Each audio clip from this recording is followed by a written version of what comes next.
हाय दोस्तों, कैसे हैं आप सब। और आशा करती हूँ बहुत अच्छे से होंगे। तो विंटर्स आ गई हैं और फूल जो हैं वो भी खिलने शुरू कर दिए हैं। तो चलिए मेरे साथ हमें सैपलिंग्स जो हम लगा रहे हैं, तो आज मैं बहुत ही प्यारे फूल की सैपलिंग लगा रही हूँ। तो सोचा आपके साथ भी इसको शेयर करती हूँ। और अगर आपने अभी तक सैपलिंग्स नहीं लगाई हैं तो आप अभी भी ग्रो कर सकते हैं।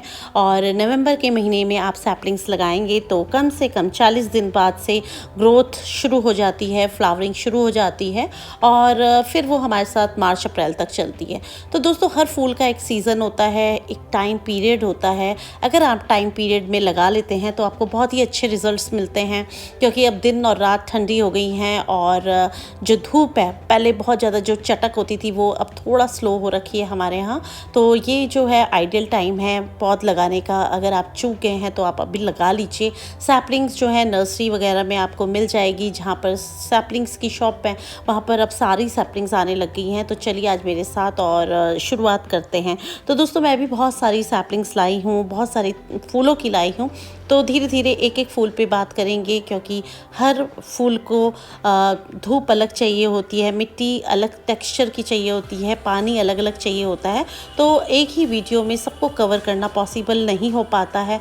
तो चलिए आज मैं बात कर रही हूँ सिनेरेरिया की। अगर आपके यहाँ धूप नहीं आती, क्योंकि सर्दियों में कई लोगों के यहाँ कम धूप आती है, तो वो इस फूल को लगा सकते हैं। तो सबसे पहले हमें मिट्टी तैयार करनी है। मिट्टी में जैसे कि मैं आपको बताती हूँ, वेल ड्रेनिंग सॉइल लीजिए दोस्तों, क्योंकि सर्दियों में जब ज़्यादा पानी अगर गमले में पड़ा रह जाए तो वो एकदम से फंगस लगती है।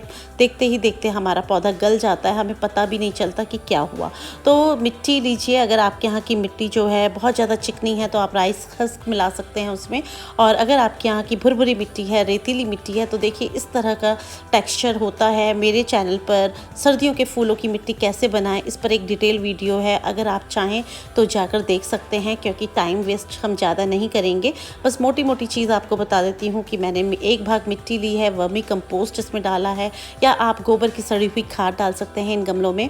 और नीम खली डाल दीजिए, साथ में थोड़ा सा आप चाहें तो DAP के दाने डाल सकते हैं, या फिर फंगिसाइड पाउडर डाल दीजिए, जिससे कि आपके जो पौधे हैं उनमें फंगस ना लगे। तो दोस्तों, हम जब छोटी छोटी सैपलिंग्स लगाते हैं, कई बार हमसे पानी जो है थोड़ा ज़्यादा हो जाता है। अगर हम पाइप से लगा रहे हैं या आपके यहाँ के कुछ सर्वेंट्स उसको डाल रहे हैं, उनको इतना आइडिया नहीं हो पाता, तो आप गमला ऊपर तक फिल करें। अगर आप थोड़ा सा गमला छोड़ देते हैं, मिट्टी को मतलब थोड़ा कम भरते हैं, तो गमले में क्या है, पानी इकट्ठा हो जाता है और उसके कारण हमारा जो पौधा है या सैपलिंग है वो मर जाती है। ये है सिनेरेरिया। तो दोस्तों, ये मेरे पिछले साल के फ्लावर्स हैं, सिर्फ आपको दिखाने के लिए कि ये फूल इस तरह का होता है। इसमें डबल शेड भी आती है, जैसे आप बीच में वाइट और पर्पल देख रहे हैं। सिंगल शेड भी आती है, इसमें डबल पेटल फ्लावर भी होता है, सिंगल पेटल भी होता है। इसमें दो तरह के आते हैं, देसी भी आता है और हाइब्रिड भी आता है। तो जो हाइब्रिड है दोस्तों, उसकी यही पहचान है। देखिए गमले के ऊपर एकदम फूलों का गुलदस्ता बुके की तरह रखा है, लेकिन जो देसी फूल होते हैं वो कम से कम 1.5-2 फुट भी ऊपर चले जाते हैं और फिर ऊपर जाके उसमें फूल आते हैं। तो ये कुछ पहचान है। अगर आप सैपलिंग ले रहे हैं तो अच्छी जगह से लीजिए। अगर आप बीज से बो रहे हैं तो फिर पॉसिबिलिटी हो सकती है कि वो देसी भी हो, उसमें मिक्स भी हो। तो अगर आप सैपलिंग लगा रहे हैं या मेरी तरह आप सैपलिंग्स लगाते हैं, तो फिर इस तरह की सैपलिंग्स इनकी होती हैं। थोड़ा चौड़ा चौड़ा पत्ता होगा दोस्तों, और टोकरी में ये लगी हुई होती हैं। इस तरह की ट्रे मैं लाती हूँ हमेशा, और इनको जब मैं खुद ग्रो करती हूँ तो फिर इनके जो रिज़ल्ट्स मुझे मिलते हैं बहुत ही ज़्यादा ज़बरदस्त मिलते हैं। तो दोस्तों, ये देखिए इस तरह की छोटी छोटी टोकरियाँ बाज़ार में आती हैं, और ये आपको पौध हर जगह पे अलग अलग रेट की मिल जाती है। ये 8 रुपये से लेके 15 रुपये 20 रुपये तक की होती है। जिस तरह से वहाँ पर मिल रही होगी आपको, उस तरह से लेनी है। तो इस तरह छोटी छोटी पौध जो है मैं लेकर आती हूँ, और अब बहुत ज़्यादा टाइम हमें वेस्ट नहीं करना है दोस्तों, और इनको लगाना है। तो कई बार क्या होता है कि अगर आपके पास गमले खाली नहीं है, गुलदावरी में या गेंदा लगा है, तो आप इसको टोकरी सहित इन गमलों में दबा दें और थोड़ा सा ग्रोथ इनकी होने दें, जिससे कि जब आपके गमले खाली होंगे या क्यारियाँ खाली होंगी तो आप इसको एज इट इज़ निकाल दीजिएगा, और फिर आप इनकी टोकरी निकाल कर इनको लगा दीजिएगा। और अगर आपको डायरेक्ट इसी में लगाना है तब आप इनकी टोकरियों को निकाल दीजिए, जिससे कि जो ये पीट मॉस में जो लगे हुए हैं, तो कई बार क्या होता है कि पानी यहाँ पे जमा रह जाता है और हमारा जो पौधा है गल जाता है और हमें बिल्कुल आइडिया नहीं होता कि क्यों गल गया वो, हमने तो वेल ड्रेनिंग सॉइल में लगाया था। तो दोस्तों यही जो पीट मॉस होती है ये कई बार पानी को ज़्यादा सक कर लेती है और गल जाता है। तो इस तरह आप इसको चाहें तो पानी में डुबाकर इसकी जो पीट मॉस है उसको भी निकाल कर भी लगा सकते हैं, नहीं तो आप इसको एज इट इज़ अंदर डाल दीजिए, ऊपर से मिट्टी से कवर कर दीजिए। और जो इसका बीच का क्राउन एरिया है इसको मत ढकिएगा, क्योंकि यहीं से जो पौधा है वो अपनी ग्रोथ को लेगा।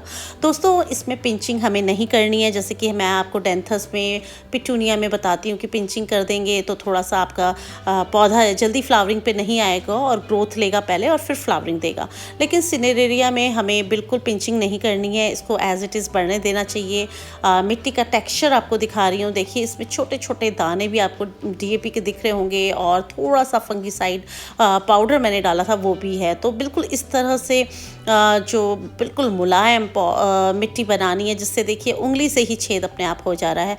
ऐसा नहीं है कि हमें खुरपी लेनी है या बहुत सख्त मिट्टी में। दोस्तों अगर आप सैपलिंग्स को लगाते हैं तो पौधा अपनी ग्रोथ नहीं कर पाता है, अपनी जड़ों को नहीं फैला पाता है। और जब ये पौधा थोड़ा सा बड़ा होगा तो मैं इसकी मिट्टी पूरी ऊपर तक कर दूंगी या थोड़ा सा खाद वगैरह डाल दूंगी, जिससे कि पानी जब हम डालें तो वो बिल्कुल नीचे की तरफ आ जाए और बिल्कुल भी ना पानी इसमें इकट्ठा हो। तो दोस्तों इसी तरह से हमें इनको सबको सैपलिंग्स को लगा लेना है। और बात करूं अगर इसकी धूप की, तो इसको पार्शियल शेड में भी अगर आप रख देंगे तो भी आपके फ्लावर्स बहुत अच्छे खिलेंगे, क्योंकि दिन की बहुत तेज़ गर्मी से इसके जब पत्ते होते हैं वो डूब कर जाते हैं, बिल्कुल झुक जाते हैं, मुरझा जाते हैं। और जब हम उनको फिर पानी से भर देते हैं तो शाम को फिर वो अच्छे से हो जाते हैं। तो दोस्तों इसीलिए जब अभी तो आपकी पौध छोटी है, आप इसमें एक दिन छोड़ के या 2 दिन छोड़ के भी पानी डालेंगे तो चल जाएगा, क्योंकि अगर आप ज़्यादा पानी देंगे इसको सिनेरिया को तो ये गलने लग जाता है, मरने लग जाता है। तो जब आपकी टॉप सॉइल जो है कहते हैं कि सूख जाए तब पानी दीजिए, लेकिन आप फिंगर टेस्ट भी कर लिया करें, क्योंकि कई बार क्या होता है ऊपर की जो मिट्टी है वो धूप से सूख जाती है, लेकिन नीचे की मिट्टी जो होती है वो कई बार नमी रहती है, गीली रहती है। और पाला पड़ने से तो फिर डबल उसका हो जाता है कि पाला भी पड़ गया और हमने शाम को पानी भी दे दिया, तो उसमें क्या होता है कि पौधा जो है बचना मुश्किल हो जाता है। तो जैसे आप इसका देख रहे हैं, इसकी जो चौड़ाई है कम से कम 6 से 8 इंच वाला गमला है ये, और उसमें सिर्फ एक सैपलिंग इसको लगानी है, जिससे कि आपका जो पौधा है बहुत अच्छे से फैलेगा और बहुत अच्छे से ग्रोथ लेगा। लेकिन जो सामने वाली ट्रे मैं आपको दिखा रही हूँ, इसमें मैंने 4-4 पौधे लगाए थे जाफरी के। अगर आप इस तरह की ट्रे नुमा गमलों में इनको लगा रहे हैं तब आप 3 लगा दीजिए, 4 लगा दीजिए, जिस हिसाब से पौधे की या गमले की चौड़ाई है, लंबाई है, उस हिसाब से आप पार्टीशन कर लीजिए। लेकिन अगर आप इस तरह के मेरी तरह छोटे छोटे गमलों में पौध लगाते हैं तो इसमें सिर्फ एक ही सैपलिंग आप लगाइए। इस तरह से नीचे से टोकरी को दबा दीजिए। मेरे एक हाथ में दोस्तों कैमरा है, इसलिए मैं एक ही हाथ यूज़ कर रही हूँ, नहीं तो इसको आप दोनों हाथों से धीरे धीरे पुश करेंगे तो आराम से बिना जड़ टूटे वो निकल जाते हैं। नहीं तो आप इस टोकरी को पानी में डाल दीजिए, वो धुल जाएगी, आपको बहुत इजीली वो निकल जाएंगी और तब आप उसको लगा सकते हैं। तो वो आप देखिए कि आपको कैसे सूट कर रहा है। तो मैं आपको अब दिखा रही हूँ कि मैंने अब सब लगा ली है सैपलिंग्स, जितनी भी थी मेरे पास 25 गमले मैंने इसके सैपलिंग्स के लगाए हैं सिनेरेरिया के। तो दोस्तों गार्डन में कुछ एरिया ऐसा होता है कि बहुत ज़्यादा धूप आती है, लेकिन कुछ एरिया हमारे पास ऐसा भी होता है जहाँ पर सिर्फ सुबह की हल्की हल्की धूप आती है या फिर जाते हुए सूरज की रोशनी आती है, या कई बार क्या होता है पेड़ों से छनती हुई धूप आती है। उस जगह के लिए सिनेरेरिया बेस्ट प्लांट है। अगर आपके यहाँ कुछ इस तरह का है तो आप इसको ज़रूर लगाइए। पूरा बुके की तरह इतने गुच्छे इसके आते हैं कि दिल खुश हो जाता है। कलर्स इसके इतने खूबसूरत होते हैं कि बस दिल करता है इनको निहारते रहें। तो आज मैंने आपके साथ सिनेरिया की सैपलिंग्स लगाई हैं दोस्तों, ये इस वक्त आ रखी हैं और इसको आप लाकर लगा सकते हैं। इसकी पहचान बस इसके जो पत्ते हैं थोड़ा चौड़े चौड़े हैं और आपको जड़ को नीचे रखना है और जो इसका जो क्राउन एरिया इसको ऊपर रखना है। उस क्राउन एरिया पे मिट्टी मत डालिएगा। क्या होता है कि जब हम पानी डालेंगे तो फिर वो जो क्राउन एरिया वो गलने लग जाता है और नई ग्रोथ नहीं करेगा। तो इस तरह से आपको बस लेना है और लगाना है दोस्तों। तो आशा करती हूँ आपको मैंने सब कुछ बताया है, पानी की इसकी रिक्वायरमेंट बताई है, इसकी लोकेशन बताई है और इसका आपको बताया है कि मिट्टी कैसी लेनी है, वेल ड्रेनिंग सॉइल लेनी है। तो दोस्तों अगर आपके यहाँ की मिट्टी बहुत ज़्यादा सख्त है, चिकनी मिट्टी है, तो आप फिर उसमें राइस हस्क का यूज़ कर सकते हैं और उसमें फिर चिकनी मिट्टी में रेत मत मिला दीजिए, नहीं तो बिल्कुल सीमेंट की तरह हो जाएगी। और अगर आपके यहाँ रेतीली मिट्टी है, बालू मिट्टी है, तब आप रेत जो है कम मात्रा में डालिएगा और उसमें कंपोस्ट जो है वो अच्छी मात्रा में डालिएगा। तो समय समय पर बस इसकी जो छोटी छोटी सैपलिंग्स हैं, बिल्कुल बच्चों की तरह इनको पालना पड़ता है, देखना पड़ता है। बस बड़ा कीजिए और कम से कम आपको ये 1 महीने बाद ही फ्लावरिंग पे आ जाएगा। 20 दिसंबर 25 दिसंबर के बाद जो है इसकी बहुत अच्छी ग्रोथ हो जाएगी। और दोस्तों इसका फूल जो है बहुत ज़्यादा नहीं टिकता है, करीब करीब 1 महीना चलता है। तो आप जैसे अभी लगा रहे हैं तो जनवरी तक या फिर फरवरी स्टार्टिंग तक ये फूल रहेगा। तो इस तरह से दोस्तों अब मैं जो है कल रेननकुलस की सैपलिंग्स लगाऊंगी, वो भी आपसे शेयर करूंगी, पिटूनिया लगाऊंगी, वो भी आपसे शेयर करूंगी। तो बने रहिए मेरे साथ और देखते रहिए मेरे चैनल को। अगर आपने अभी तक सब्सक्राइब नहीं किया है तो फटाफट सब्सक्राइब कर दीजिए और एक लाइक बटन ज़रूर दीजिएगा, क्योंकि जितना आप लाइक करते हैं वो उतनी ही ज़्यादा लोगों की रीच में जाती है वीडियो और वो भी इससे फ़ायदा उठा सकते हैं। अगर आपको हेल्पफुल लगी हो मेरी वीडियो तो प्लीज़ एक लाइक कीजिए। फिर मिलते हैं आपसे नए किसी टॉपिक पर और नई वीडियो में। तब तक के लिए हैप्पी गार्डनिंग।